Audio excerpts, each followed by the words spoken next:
За Season 2-ын хамгийн сүүлчийн 4 анги маань ийхүү эхэлж байна. God брандыг үгүй хийснийхээ дараа Isaac үнсийг нь салхинд хийсгээд сууж байдаг. Харин Carmilla эндх ажил нь бараг л дуусаж байгааг хэлээд Brylad очих үед бэлэн байхыг зэргүүдээ тушаагаад байж байхад нь гадна хаалгыг нь цохих чимээ гарч түүний өргөнд өөр нэгэн вампир ирээд God брандыг хаанаас ч олоогүй болохоо хэлдэг. Харин Alucard Sci-Fi 2 Trevor-ийн талаар хов баазангаа өөрсдөө хэрэгтэй номоо хайсаар л байдаг. Hector Isaac-ийг тусдаа ярих зүйл байна хэмээн цайзын гадна уулзгаар дуудаж вампируудыг хязгаарлах ёстой. Дракула биднийг түүний генералуудыг захирж дайны төлөвлөгөө гаргасан мөртлөө өөрт нь ямар ч хамаагүй юм шиг аашлаад байна гэхэд нь Isaac түүнд үнэхээр хамаатай. Тэр бүхий л хүн төрлөختөн устгахыг хүсэж байгаа. Үүнийгээс тодорхой хэлсэн гэхэд нь тийм ээ яалтчгүй тэгж хэлсэн. Гэхдээ түүнд яаж устгах нь юусэн хамаагүй. Бид түүний урмыг хугалах нь хэмээхэд өө тийм үү.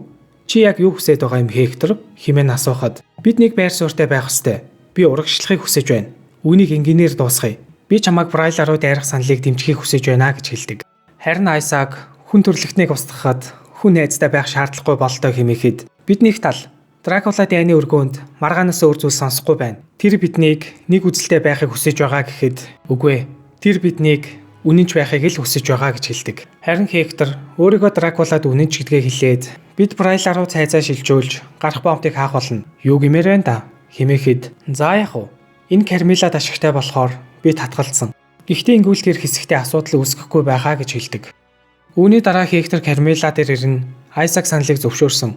Мөн миний бүтээсэн шөнөөр мөлхөгчөд утгагүй очих байх. Одоо тэгээд яах ёстой хэмээн асуухад Isaac-ыг зохицуулах хүртэл хүлээх үлдлээ. Дракула өөрийн хоёр Forge Master-ийнхаа зөвлөгөөг авах болно гэж хэлдэг.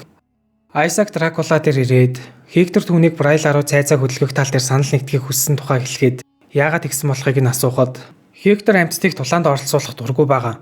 Carmilla ордныг талцуулж хэрүүл маргаан дээцэгтээ хүрлээ. Энэ түүнийг залхаасан бололтой хэмээхэд тэр одоо ч үнэнч хэвээрээ байгаа юу хэмээн асуухад тийм гэж бодож байна. Урвалд өргөөний гадуур явагдаж байгаа. Харин Hector бол гинэ амтэн.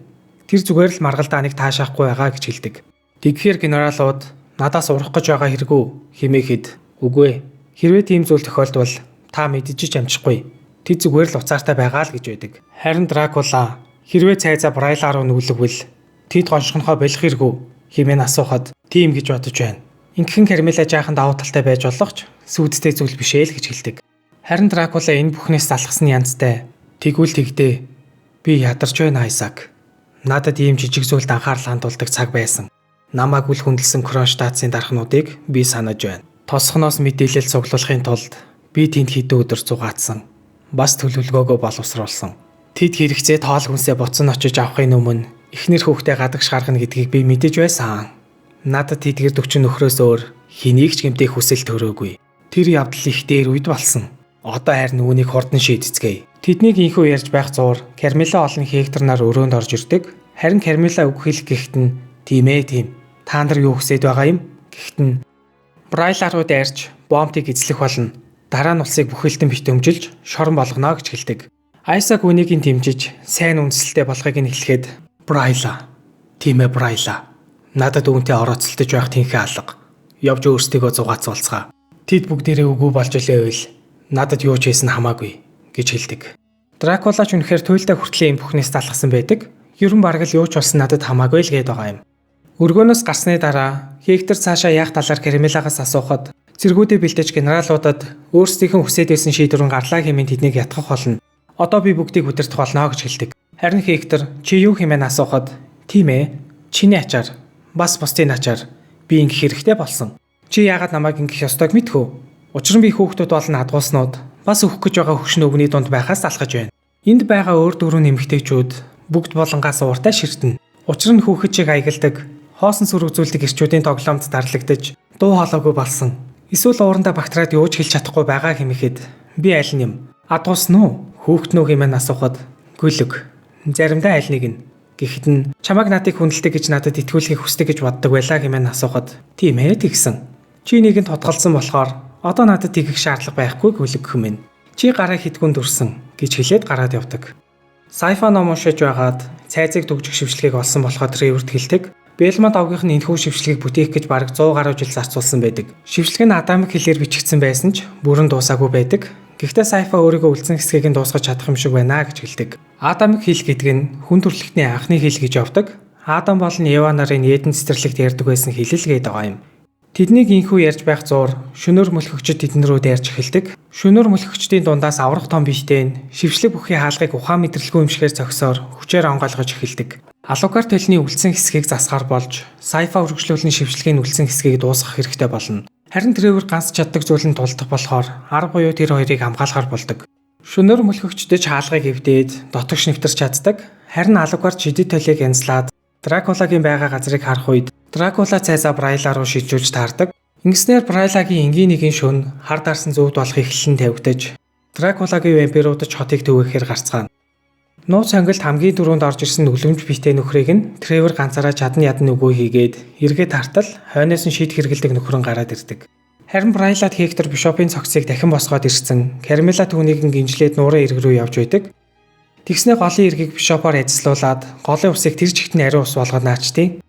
Дракулагийн генералууд цэргүүдэд дагуулн хот руу орох гүрэн дээр ирэхэд нь Кармелагийн цэргүүд хотыг аль үжээ эзэлчихсэн. Тэднийг яг гүрний голд ирэхэд нь гүүрийг нурааж бүгдийг нь ариун ус бүхий гол руу унгаж үгүй хийдэг. Харин генералууд нь сүүлээ авчаад цайз руу зүхтаад наачна. Эдгээр гэхдээ бүр арай л нэмэргүй гарууд юм а. Генерал гэсэн нэртэй баахан суг гарууд байдаг нас. Харин Белмонтуудын хонгилд Тревор чөтгөрүүтэй нэгээгээ үтсээр бүгдийг нь дарж авч чаддаг.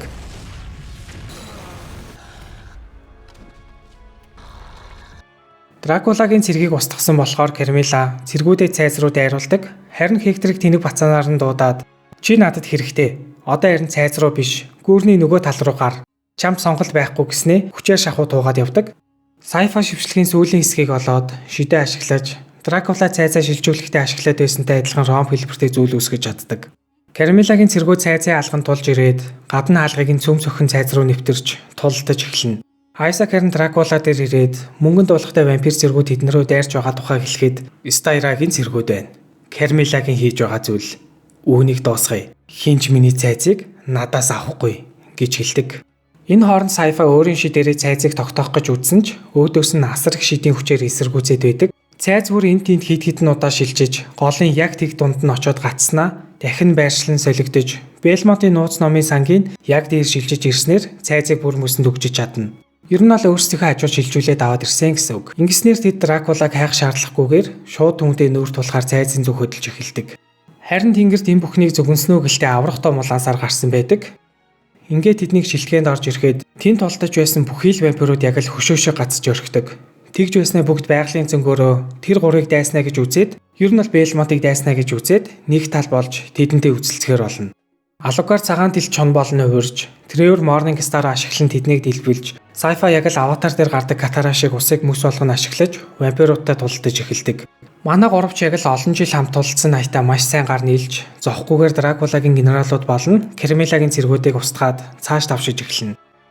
Харин Айсак болон Дракула нар Кармелагийн үлдсэн вампируудыг устгаад Дракулагийн өргөөнд орж ирэхэд Айсак өөрийн мөнх бус амьдралаа эцсээ хүртэл өшгөө мөнх Дракула болон түүний хязгааргүй их мэдлэг зорилгод нь ямар ч эргэлзээгүйгээр зориулахаа амлахад харин Дракула түүнийг бусад хүмүүсээс хамгийн шилтгэн. Харин чиний амь нас чинь надад зориулахад хитрхи хайран гэж хэлээд түүнийг шидэд толиороо дамжуулан цөл рүү гаргаж шийддэг. Яг энэ үйл явдлын дараа Алукард өөрийн эцгээ хөнөөхөөр ирсэн байлаа. Дракула түүнийг өмнө нь өөрийг нь зогсоох гэж чадаагүй бидтэй гэхэд өмнө нь би ганцаараа байсан. Гэхдээ нь ардаас нь Сайфа болон Тревор хоёр мангар кул царайлсан гарч ирдэг. Ингээд бүх цаг үеийн хамгийн хүчрхэг вампирийн эсрэг түүний хүн Сэлмэ аванд ярихад гурван хуруугаараа элдийг нь тогтоосноо гарын хар хэсгээрээ ганц л алгадаад унгадаг. Харин Треворыг дайрны эрэхт нь ханд шахагдал цусаар буйлжиж Сайфагийн шидээг нүцгэн гараараа ницааж Тревор түүнийг хичнээн үтсэнж бүр үнэхээр л юуч болдоггүй. Треворыг ганцхан нийлэгдэж унгаад хоолойг нь боож яг дуусгадгийн таваан дээр Алукар дэрэн түүнд туслаж Сайфа шидээрээ гал үүсгэн түүнийг шарж багхан ч гэсэн түүнийг сулруулдаг. Гэхдээ дахиад л бүгдийг ганц цохиол унахчдیں۔ Дракулатай гардан тулаан хийж чадах цорын ганц боломжтой нь Алукарт байдагч мөн л Дракулагийн цохилт бүр нь тэдний хөвд хүн шарах болж байлаа. Сайфа боломжийг ашиглаж түүний хөлийг мөсөөр дүгжгээд Тревор бусад вампируудыг ганцаал оноход дэлбэлж алаад байсан алдарт Morning Star-аа ашиглан дайралтай амжилттай ундаг. Харин энэ удаагийн дайралтанд түүнд бага зэрэг нөлөө үзүүлсэн ч тэр бусад вампируудтай харьцуулахын аргагүй хүчтэй байгаас гадна аврах том лаван бөмбөлөг үүсгэж тэдний зүг чиглүүлдэг. Гэхдээ тэр гурав хамтын хүчээр дайралтыг торгоон барьж, Алукард тэрхүү бөмбөлгийг илдээрээ Дракула руу чиглүүлэн дэлбэлж, өөр өөрөөрөө түүнийг төрн оруулдаг. Ингээд эндээс хойших тулаан аав хүү хоёрын хооронд өрнөдөг. Харин тулааны үеэр Алукард нэгэн сонирхолтой зүйл хэлдэг нь та намайг алж чадахгүй. Та өмнө нь намайг алж чадах байсан ч тийгээгүй. Яг үндэ та үнийг надаас илүүтэйгээр дуусгахыг хүсэж байгаа. Тийм биз дээ. Тийм гэж үү? Та ээжтэй минь хамт өгсөн. Та өөрөө ч энийг мэдэж байгаа. Энэ бүх суурил түүхэн дэх хамгийн том гамшигаас өөр юуж биш болж үлдэнэ. Хангалттай биш байна. Хоёр дээд зэрэглэлийн вампирийн тулаан хитрхээ өр төвшөнд өрнөж байлаа.